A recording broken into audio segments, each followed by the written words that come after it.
Did you know that belly breathing can be bad for you? Actually distractive? Don't take me wrong, I'm a big fan of diaphragmatic breathing. It has enormous health benefits. It improves with anxiety, stress, it helps digestive system, circulatory system, your blood pressure management, tons of studies that show positive effects of the diaphragmatic breathing. But it's how we do our belly breathing that matters. When we inhale, our diaphragm descends, lowers down, applying pressure into our abdominal cavity. It is how we manage this pressure that matters the most. That's where the gold is. Let me demonstrate on balloons. So here I have one balloon. When we inflate it, the distribution of pressure of air that goes in spreads all around. We have a quite nice round shape. Now I did an intervention to this balloon to give it a little bit of mismanaged pressure. Can you see this shape? Can you see not enough pressure here and a lot of pressure there? See these two shapes? That can happen with us. I'm a big fan of beer, but I'm not a big fan of beer bellies. So now, let's see how diaphragm would apply pressure on abdominal content.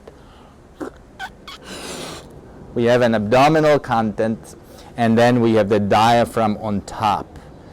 Each time you inhale, the diaphragm descends about inch, maybe 2 inches down, pressing on the abdominal content, on all the liquid stuff in your belly. When you exhale, you release. When you inhale, it leans in. When you exhale, it releases. And this cyclic breathing, it's like a massage for all your gut. It's super healthy. But you want the pressure to go all around to the front of you, to the right side, left side, toward your lower back, toward the pelvic floor. You want the pressure to go evenly. Now let's see what our balloon with a little hernia does. You see the shape is uneven, and now if I press, the pressure will go much more to your right side than to the left side. This is not properly managed pressure. And that's when I teach breathing. I don't want only the belly to move forward, because that would mean beer belly, and we don't want this, unless you like it. When you like it, go ahead, do it. So let me demonstrate on myself how belly breathing done improperly could create a terrible posture. So again, when I inhale, the diaphragm descends, applies force into the abdominal wall, and that pressure, like balloon, we want it to expand in all directions. Forward, backward, to the right, diagonally, also downward to the pelvic floor, all evenly. Now, if I have a poorly managed pressure, pressure will escape. Sometimes we have hernias, sometimes we have weakness of abdominal muscles, or some other problems that will create excessive pressure to one point. Sometimes it's to the pelvic floor, and therefore every time you sneeze, cough, there is an increase of pressure, there is incontinence. So, when you practice your breathing, you don't don't want to do something like this, which would be terrible. I inhale, I do my belly breathing here, right? I'm pushing my belly forward. At the same time, the pressure goes down and forward, escapes forward, and I'm slumping.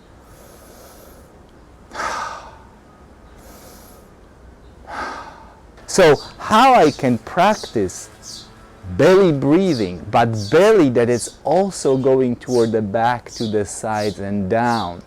This is the scope of proper breathing training. When we inhale, the belly expands, but your diaphragm is going all the way back. You have diaphragm here. Sometimes we think that diaphragm is only in front, but we have diaphragm right underneath these back ribs. So when you're inhaling, yes, your belly expands, but as your back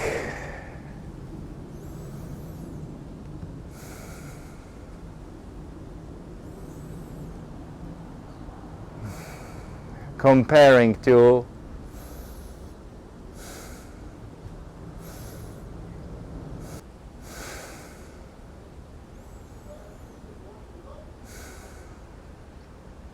inhale to your lower back, exhale, let go.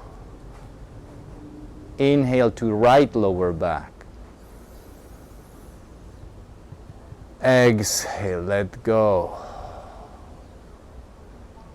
Inhale to your left lower back, let go. Inhale to your right flank,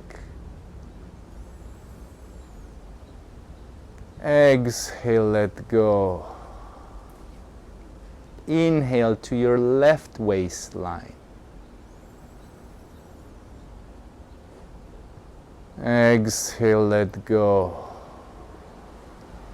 Inhale to your right belly, exhale, let go. Inhale to your left belly, exhale, let go. Inhale to center belly, exhale, let go. Can you feel that all of us have predispositions, certain places where breathing goes easier to, and some places where we may struggle? Join me for the workshop, The Art of Breathing, from stress reduction to peak fitness, where we will practice and train breathing in all 360-degree dimensions.